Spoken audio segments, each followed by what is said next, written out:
नमस्कार प्रिय साथियों, बहुत बहुत स्वागत है आपका अपने YouTube चैनल अमृत ज्ञान में। साथियों, आज इस एपिसोड के माध्यम से हम बात करेंगे कि आखिर शनिदेव किन हालातों में नहीं होने देते हैं विवाह, या फिर यूं कहें कि विवाह में अत्यधिक देरी करवा देते हैं। साथियों, शनिदेव जो कि न्याय के देवता हैं, कर्म के देवता हैं और कर्म फलदाता हैं। यदि व्यक्ति अच्छे कर्म रखता है, सत्कर्म करता है, तो यह व्यक्ति को पुरस्कृत करते हैं, अच्छे परिणाम देते हैं। परंतु यदि व्यक्ति पापी कर्म करता है, कुकृत करता है, तो शनिदेव उनको दंडित भी करते हैं। अपनी साढ़े साती में, ढैया में, महादशाओं में ये दंडित भी करते हैं, क्योंकि शनिदेव शनै शनै चलते हैं, धीरे धीरे चलते हैं। लगभग एक राशि में इनका 2.5 वर्ष का गोचर होता है, तो ये अत्यधिक धीमी गति के प्लेनेट हैं, तो इनके रिजल्ट्स भी बहुत धीमे धीमे आते हैं। तो ये यदि आपके इन भावों से संबंध बना लें, जो मैंने आपको अभी एक खाली पत्रिका में दिखाया है, यदि शनिदेव इन भावों में विराजमान हो जाते हैं तो ये विवाह के लिए भी अत्यधिक देरी कर देते हैं, या कई बार तो इतनी देरी कर देते हैं कि विवाह होना और ना होना बराबर हो जाता है, या फिर कंवारेपन का योग भी निर्मित कर देते हैं।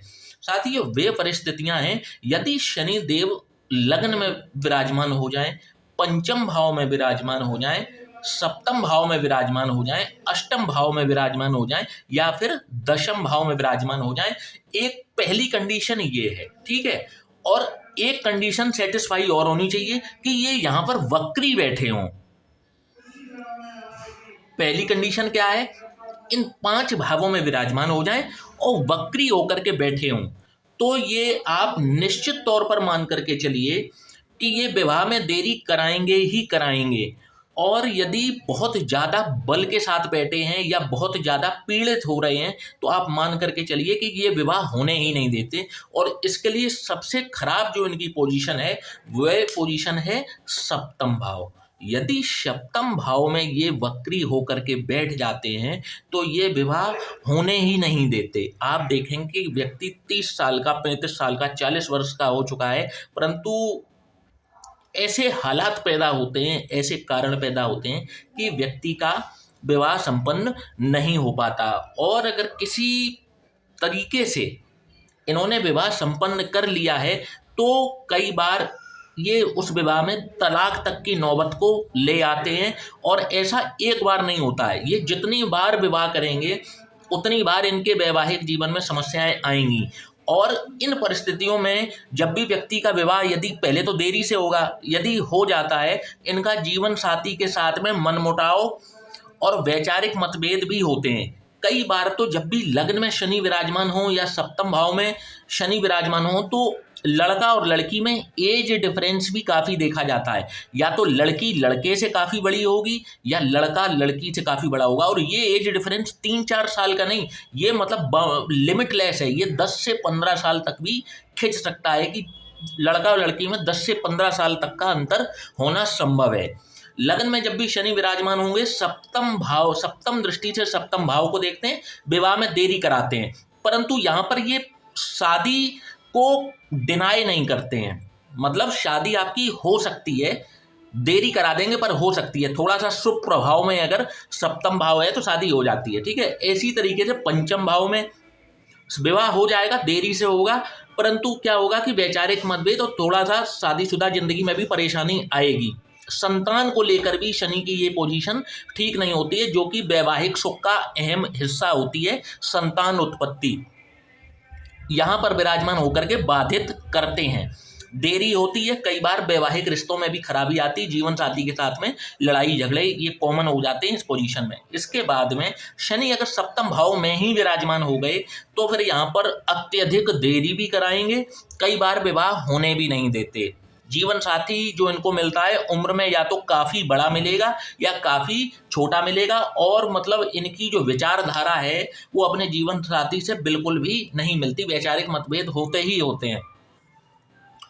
अष्टम भाव में जब भी शनिदेव विराजमान होते हैं, इनका जीवन के सारे काम ही लेट होते हैं। जब भी अष्टम भाव में शनिदेव विराजमान हो जाए, आपको कैरियर में संघर्ष कराएंगे। अगर वक्री बैठे हैं तो कैरियर बहुत देर से सेट होगा, आप इतना देर से सेट होगा कि आपके साथ वालों की शादियां हो जाएंगी, उनके बच्चे हो जाएंगे, और यहाँ पर अभी तक आपका कैरियर ही सेट नहीं हो रहा होगा, इतनी देरी करा देते हैं। मतलब 35 to 40 ईयर्स की एज तक व्यक्ति का कैरियर ठीक से सेट नहीं होता, हमेशा अप्स डाउन्स इनके लगे रहते हैं कैरियर में। कई बार तो यहाँ पर पढ़ाई भी इनकी ठीक से नहीं हो पाती अगर वक्री होकर के बैठे हैं। आप देखेंगे इनकी पढ़ाई बहुत टूट फूट करके होती है, और कैरियर में स्ट्रगल करा दिया, धन स्थान पर दृष्टि डाली तो आपको धन के लिए संघर्ष करा दिया, 10वीं दृष्टि पंचम भाव पर डाली तो शिक्षा को बाधित कर दिया, आपकी संतान को भी डिले कर दिया। तो ये भी वैवाहिक सुखों में कमी आप कहेंगे कि यहाँ पर। और ये ससुराल का भाव है, तो ससुराल भी आपको हो सकता है बहुत अच्छी ना मिल पाए। दशम भाव में जब भी शनिदेव विराजमान हो जाएं तो ये अपनी दशम दृष्टि से देखते हैं विवाह स्थान को। जब भी इनकी दशम दृष्टि पड़ेगी विवाह स्थान पर और ये वक्री होकर के बैठे हुए हैं तो ये निश्चित तौर पर आपके विवाह में देरी कराएंगे ही कराएंगे। और ये देरी कोई छोटी मोटी देरी नहीं होती है, कम से कम व्यक्ति की एज जो है वो 30+ तो वो होता ही होता है इन कंडीशन में शनि वक्री बैठे हों और इस तरीके से बैठे हों। अब वक्री आप कैसे पहचानेंगे? देखिए, मैंने यहाँ पर स्टार का मार्क बना दिया है। आप जब भी अपनी लग्न पत्रिका को खोलेंगे, यदि शनि ग्रह के ऊपर इस तरीके का स्टार दिखाई पड़ जाए आपको तो समझ लीजिए कि वक्री हैं। और यदि इंग्लिश में आपने खोल रखी है तो वहाँ जहाँ पर सैटर्न लिखा होगा वहाँ हो सकता है कि आर लिखा हो, मतलब रेट्रोगेट। यदि रेट्रोगेट है तो इस तरीके के परिणाम देखने को मिलेंगे व्यक्ति के जीवन में। जीवन और इनके जीवन में भी आप संघर्ष देखेंगे, ये काफ़ी संघर्ष कर रहे होंगे, पैसों को लेकर के कर रहे होंगे, विवाह को लेकर के कर रहे होंगे, आपसी रिश्तों को लेकर के कर रहे होंगे। मतलब संघर्ष की इनके यहाँ कोई था नहीं होती, इतना संघर्ष इनको जीवन में करना पड़ जाता है यदि शनि वक्री होकर के बैठ जाएं। हालांकि आप देखेंगे कि इन कंडीशन में शनि बैठे हैं, परंतु कहीं से देवगुरु बृहस्पति की दृष्टि सप्तम भाव पर पड़ जाए तो विवाह हो जाएगा, भले ही चाहे देरी से हो।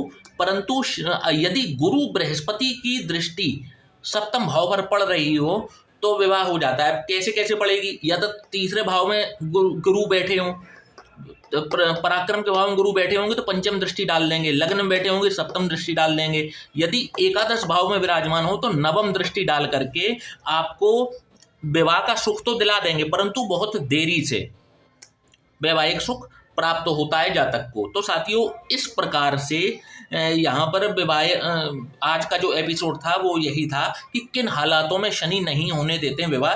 तो ये 5 हालात हैं जहाँ शनि विराजमान हो जाएं, और दूसरी कंडीशन क्या है कि वक्री होकर के बैठे हों। ये 2 कंडीशन फुलफिल होनी चाहिए। यदि मार्गी हैं तो इतना डिले नहीं कराएंगे, परंतु वक्री होकर के बैठे हैं तो निश्चित तौर पर डिले होते हुए आप देखेंगे। इसके बाद भी अगर कन्फर्मेशन चाहिए आपको मैरिज के बिहाफ पर, मैरिज के लिए अगर आपको कंफर्मेशन चाहिए तो नवांश चक्र और खोल करके देख लीजिए। यदि नवांश चक्र में भी शनि की पोजीशन यही बन जाए कि दृष्टि सप्तम भाव पर पड़ रही है या फिर सप्तम भाव में विराजमान है, तो फिर आप ये कंफर्म मान करके चलिए कि ये शनिदेव आप पर कुपित हैं और ये देरी कराकर ही मानेंगे। परंतु यदि नवांश कुंडली में विवाह स्थान पर शुभ ग्रहों की दृष्टि पड़ रही है तो फिर ये कंडीशन फुलफिल नहीं होगी। फिर हो सकता है कि इनका विवाह ठीक ठाक उम्र में भी हो जाए और इनको बढ़िया जीवन साथी भी प्राप्त हो जाए। तो नवांश से भी हम सर्टिफाई करते हैं। यदि नवांश भी प्रॉमिस कर दे तो ये ज़्यादा प्रोमिनेंट हो जाता है कि भाई यहाँ पर दिक्कत है। परंतु यदि नवांश से अगर सर्टिफिकेट नहीं मिल रहा है, वहाँ पर सब कुछ सही है, तो फिर इतना ज़्यादा डिले नहीं होता, फिर शैतान के ठीक ठाक परिणाम मिल जाते, फिर शैतान इतनी देरी नहीं करा पाते हैं। तो साथियों, आशा करता हूं कि आज का ये वीडियो आपको पसंद आया होगा। तो वीडियो को लाइक और चैनल को सब्सक्राइब करना ना भूलिएगा। और यदि आप भी अपनी कुंडली का विश्लेषण कराना चाहते हैं तो नीचे दिए हुए इस व्हाट्सएप नंबर पर आप हमसे संपर्क कर सकते हैं। जय श्री राम।